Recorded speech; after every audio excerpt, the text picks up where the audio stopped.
Hello friends, તો આજે આપણે બનાવીશું મિક્સ દાળ. એકદમ બહાર જેવી પણ ચટપટી અને સ્પાઇસી. તો આપણે આજે સ્ટાર્ટ કરીએ એકદમ સ્પાઇસીનેસથી ભરેલી મિક્સ દાળની દાલ ફ્રાય.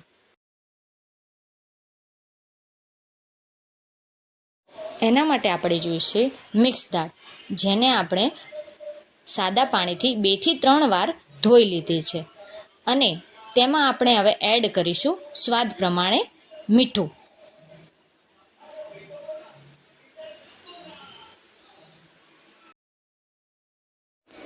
અને કુકરનું ઢાંકણું બંધ કરીને તેને આપણે 3 થી 4 વિસલ વગાડી લઈશું. હવે આપણે એનો ગેસ ઓન કરીએ છીએ.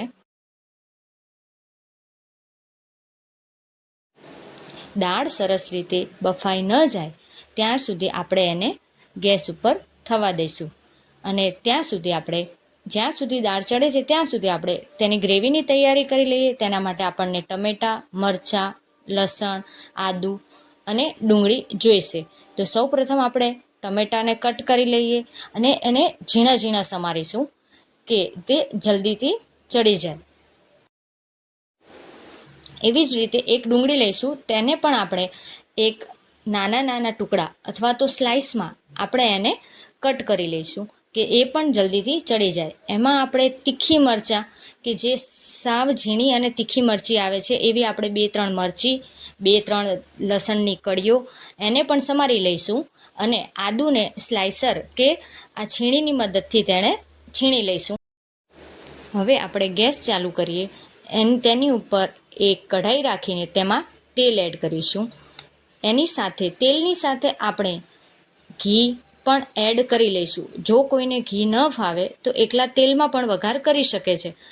તેમાં આપણે બધા જે ગ્રેવી કરી હતી એ નાખીશું. એની સાથે આપણે ખડા મસાલા જેવા સૂકું લાલ મરચું, બાદિયા, મીઠો લીમડો, તજ, લવિંગ અને મરી, આ બધું આપણે એડ કરી લઈશું. હવે તેલ આવી ગયું છે તો આપણે તેમાં રાઈ નાખી દઈએ. અને હવે રાઈ તતડી જાય પછી તેમાં આપણે જીરું એડ કરી દઈશું.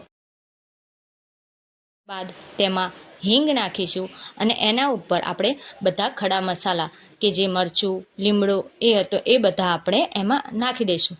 પછી તેમાં આપણે ઝીણા સમારેલા ટમેટાં, લસણ, ડુંગળી અને આદું એ પણ નાખી અને સારી રીતે એને સાંતળી લઈશું.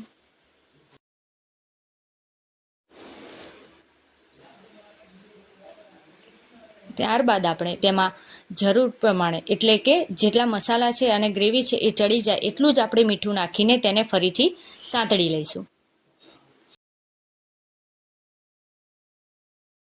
આ બધું સતળાઈ ગયા બાદ તેમાં આપણે થોડી હળદર, થોડું મરચું અને ધાણા જીરું ઉમેરીશું.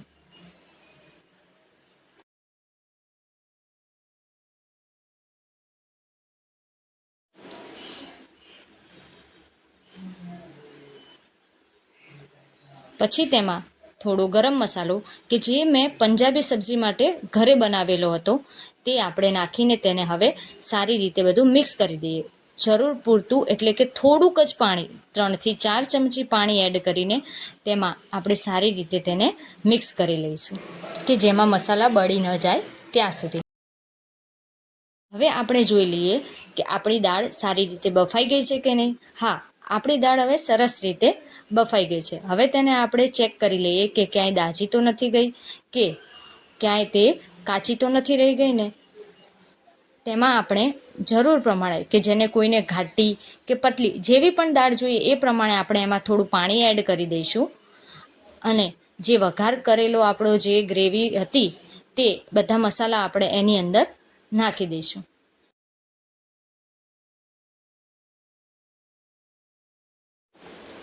આપણે જે મસાલા જેમાં બનાવ્યા હતા એમાં થોડું મસાલાના ભાગ રહે એના લીધે આપણે થોડું એમાં પાણી એડ કરીને એ મસાલા પણ તેમાં સરસ રીતે મિક્સ કરીને પછી એ પાણી પણ આપણે તે દાળમાં મિક્સ કરી લઈશું અને એને સારી રીતે હલાવી લઈશું. બધું સરસ રીતે મિક્સ થઈ ગયા બાદ આપણે હવે તેમાં લીંબુ એડ કરી દઈશું. કે જેના લીધે આપણને થોડી ખટાશ અને ચટપટું લાગે.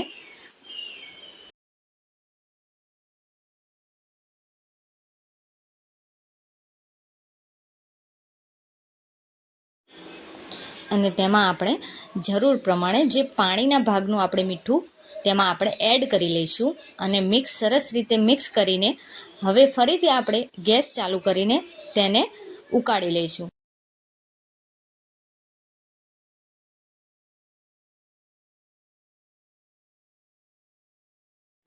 હવે તે જ્યાં સુધી ઘાટી ન થાય ત્યાં સુધી આપણે તેને ઉકાળી લઈશું. અને તે સારી રીતે ઉકળી ગયા બાદ તેમાં આપણે કોથમીર એડ કરીને સારી રીતે ફરીથી મિક્સ કરી લઈશું.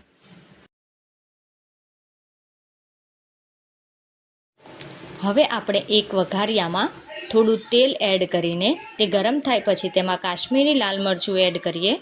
જે બળે નહીં મરચું ત્યાં સુધી આપણે ગરમ કરી તેને આપણે દાળમાં મિક્સ કરી લઈએ. તેના ટેસ્ટની સાથે સાથે કલર પણ ખૂબ જ સરસ આવશે. હવે આપણે જીરા રાઈસ સાથે આ મિક્સ દાળને સર્વ કરીશું.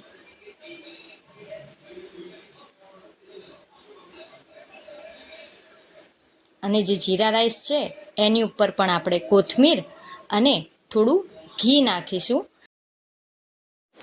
ઘીના લીધે એ રાઈસનો ટેસ્ટ ખૂબ જ સરસ આવે છે. So thank you.